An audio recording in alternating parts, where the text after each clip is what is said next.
not like a social media presence to any regard. Like he is just out there dropping 30 pieces every night on everyone's favorite player, which I mean, good on him. I mean, glad to see that he's finally hungry enough to be like, you know what, I want it. I don't care about an award at the moment.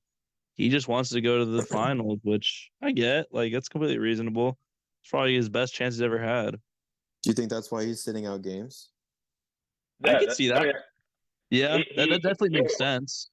he had a quote about it last night. They asked him, they were like, "Oh, like you only have like this many more games that if you miss, um, you won't get the MVP award, even if you're the favorite."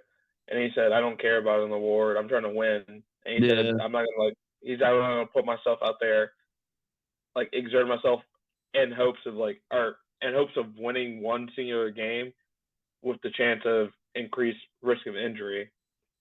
Especially if I'm already injured too." So he said like he's sitting out if he doesn't feel well, and he's gonna play if he can play.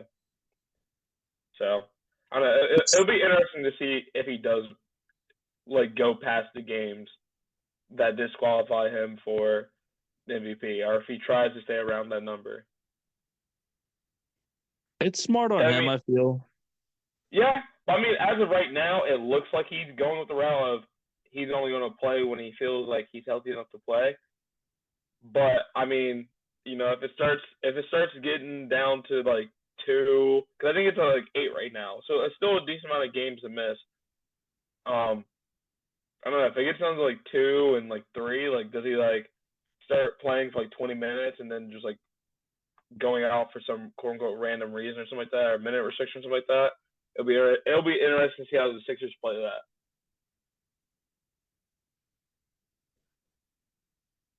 Yeah, I'd almost prefer him just sitting out at that point because if they're just playing him for 20-minute spurts, they're still risking him. And the thing is, I think he is one of those players who I get being that good and not wanting to risk that. Specifically if the East is as top heavy as it is right now. Like, regardless of who they get in the first round, I feel as if that will not be difficult for them unless it's the Celtics or the Bucks. But the probability of that is so low where I'm like, I don't see any problems with them resting him. And that's coming from me Yeah, as like a complete Celtics fan and not really caring for the Sixers. I mean, right now if the playoffs happen, they'd be playing the Pacers. Ooh, that'd be a good series. That would be And a good series. yeah, you see, like That's a that's the team I would tricky not want to part. play in the playoffs. Yeah, I was gonna I'd say rather that's a play tricky team. I'd rather play the Bucks and the Pacers right now. Okay, but like, let's be like, how legitimate do you think the Pacers are right now? Ooh. I mean, they just need to find their defensive identity. Like I know for a fact they're going to be able to score like 115 to 140 on us. Like so, it's just a matter of Yeah, our guys also being able to put up those numbers. I was And gonna say that. Yeah, I don't know. I mean, I definitely need to see what they look like. Obviously now with Spicy P. So I mean, that's he's a pretty good defender. Not to say Bruce Brown wasn't, but I mean, it's obviously someone who can guard the post and has a little more rim protection. Yeah, I don't know. I don't think this team is, as you said earlier, as a championship contender, but I could see them probably sneaking in to the Eastern Conference Finals. they could have a Ooh, Hawks type run. ooh. I could see them having a Hawks type run. Like when was that? Like Exactly. Yeah, 2021, where it's just like 2020? everything's just clicking, but then you Yeah. ultimately end up getting matched against a team that just outmatches you in every way Yeah. possible. I could very easily see that. And then, so say if like the Sixers were to play them and they lose, what do you think the Sixers do then? Like if they just finish the season out of the playoffs early and that's just Well, that. I mean, most Sixers fans, like even if you ask Robert, like, yeah, they're going to try to compete this year, but most Sixers fans aren't looking at as this year as a championship year. They're looking at this year as more of a experimental. Let's see how good Nick Nurse's system is, and then try to go because they have a max contract spot open next summer. So I know Robert's always been talking about going out and get a max player. I don't know who that'd be, but they have the option to next summer. They still have to Would pay anyone Maxi have to? too, though. Yeah, I was gonna say that. Yeah. What did you say? They still have to pay Maxi too, though, right? They already paid Maxi. They did? Oh, Oh, damn. Yep. I thought he was due for an extension or something. No, they already signed it. Damn. All right. Well, definitely a team to watch then. Yeah, my lord. That's all I was saying. I think ultimately Pascal ends up at 76ers next summer. Yeah. Yeah. I mean, especially if they can like work something out where they can get Tobias to sign back in like a player friendly deal where it's like, yeah, he probably could go get more money somewhere else, but he probably wouldn't win there. Whereas like here, he could have a chance to really compete if he just took a little bit of a pay cut. Pascal comes in as a max player, you know, that's a pretty good roster. You already right there, you'd have like Siakam, Tyrese, Embiid, Tobias, Kelly Oubre. And I mean, just with that lineup right there, I think that's already a lot of length, a lot of defense. Score, everyone can score. I don't know. I think the future is bright for them. I don't see why Pascal wouldn't want to get it. Obviously, he's not scared of the cold. Yeah. Been in Toronto his whole entire career. 76ers have Nick Nurse, who was a coach when Pascal was at his highest. Yeah. He won He 2 has All really- NBAs yeah. with him, 2 All Stars, a championship. Like he has nothing but good memories with Nick Nurse. Yeah, now when you put it like that, yeah, I don't see any other reason. Like I could not think of a reason why he wouldn't go there, unless he just wins a whole ass chip with Indiana. And I mean, I think the Sixers have been pretty like clear of saying they like want a third player. And I know they haven't, but I mean, they haven't like made a move yet. But I think it's because they just haven't found that right person at the right time. And I think that's also because they don't want to give up any of their pieces they already have to get Pascal, and then he ends up going somewhere else. Yeah, Yeah. they're Smart. playing the game right now. I mean, that's ultimately why a lot of teams who immediately had interest in Pascal when we were like, yeah, we're open to trading him, but then ultimately didn't pull a plug. I mean, at some point, Sixers, Heat, like Knicks, Bulls, Hawks, even the like Pistons, and then you go like so many different teams that had interest at first in Pascal and OG, but then they hear the Raptors price and then they back off, which kind of scares me. But ultimately, at this point, like I'm glad the Raptors have made something out of Pascal and OG instead of nothing like we did with Fred VanVleet. I think that was the biggest thing with like Fred leaving was I was okay with Fred leaving, but it's more so the fact that we just lost one of our best players for absolutely nothing. Like you can't let that happen. Like that's just a rule you should like know. No matter how low the return is, you have to get at least something instead of nothing. Yeah. I think that we were able to get something, and honestly, a pretty good return out of both Scotty and OG, or Scotty and or Pascal and OG. It's better than nothing, and it was already a good return, so I'm happy. But I'd just be interested to see how this like rebuild, retool period will look, because obviously now we're locking in and focusing on RJ, Emmanuel Quickley, and Scotty Barnes.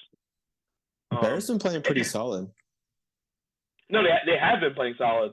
But the thing is, like, we don't have a center, or at least a backup center, because our center that we drafted in the first round last season, he's had like a respiratory issue all season, and apparently he's been like ramping up a little bit more, but he's still pretty far away from playing. But they haven't like shut him down for the season, so that's a little bit of hope.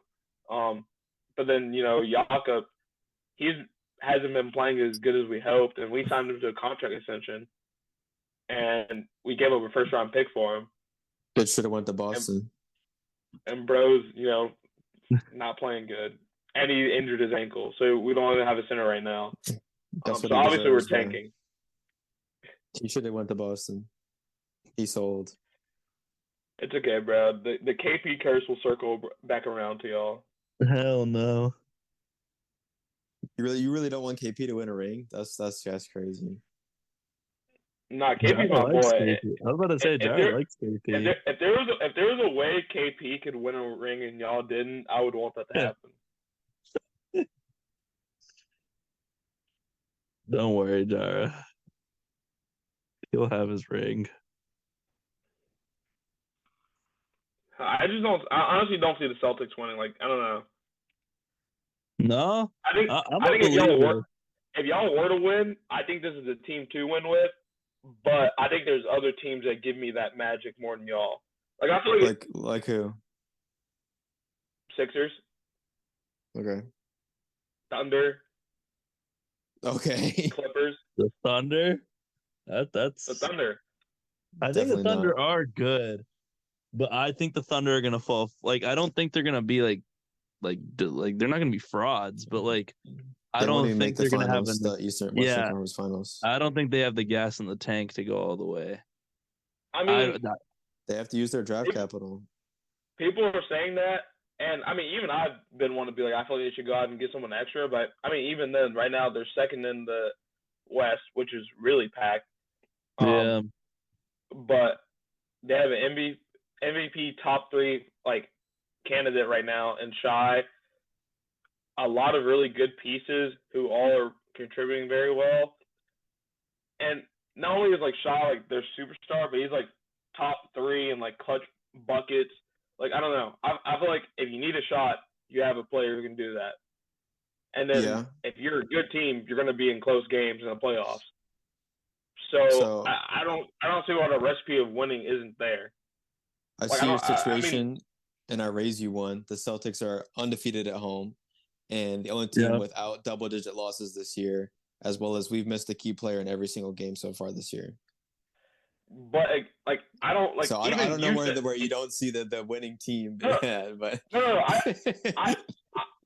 think if y'all were to, I said it earlier. I said if y'all were to win, it would be this team. I think this is by far y'all's best. Like, I get what you're saying, though. I think we do lack a magic. Like, we don't have an X factor. Tatum's great. There's no pizzazz about y'all. Like, I was y'all either y'all blowing people out or y'all are losing. I mean, most of the time you are blowing out, but it's like when you lose, y'all lose bad. Even if it's a close game, it's like some epic meltdown.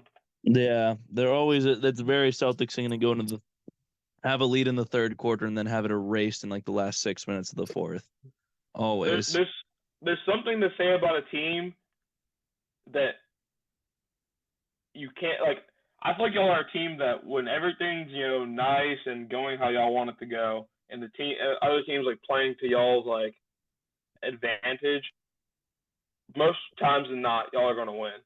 But I feel like when it's sometimes their shots aren't hitting and players are cold, I feel like I don't know. I don't know if y'all have that like extra push, and maybe it's because I just think y'all's bench isn't. There's no one on y'all's bench who I think can go crazy. I think that's what a real good playoff team. See, I want him to be that guy, but I don't feel like he's that guy. Chill on Peyton Pritchard, bro. He dropped like 100 in a summer league game or some shit. I will say as well though, like our 5 is so good and that we have so many people that we can take off that like our bench is still gonna have like 2 or 3 of our stars in it. Like our bench will still like technically have like people like they'll be playing with people like Drew or people like Tatum or people like KP. So we don't like need them to score just because we'll always have at least 2 or 3 guys from our 5s in the game. Fair, but I don't know. I feel like a bench is just always just like a key part. And like even in y'all's past teams, y'all had like bench players. I mean, Al Horford was at one point on y'all's bench. I think does he play on y'all's bench now or is he in the starting lineup? He rotates. I was about to say because KP is always hurt. Yeah, but Derek White's the best player of all time. Mm-hmm. So that's what I truly believe in. I think if anyone's our X factor, it's Derek White. I think that man he's been doing everything this year. No, he's. I think if y'all were to win the championship, I think he'd get Finals MVP. Personally. I agree. I think he does all the dirty work. He is literally the only consistent player to any level, I feel. And he's already shown in like every single series he's played with us in the playoffs that he is like, without him, there is no party.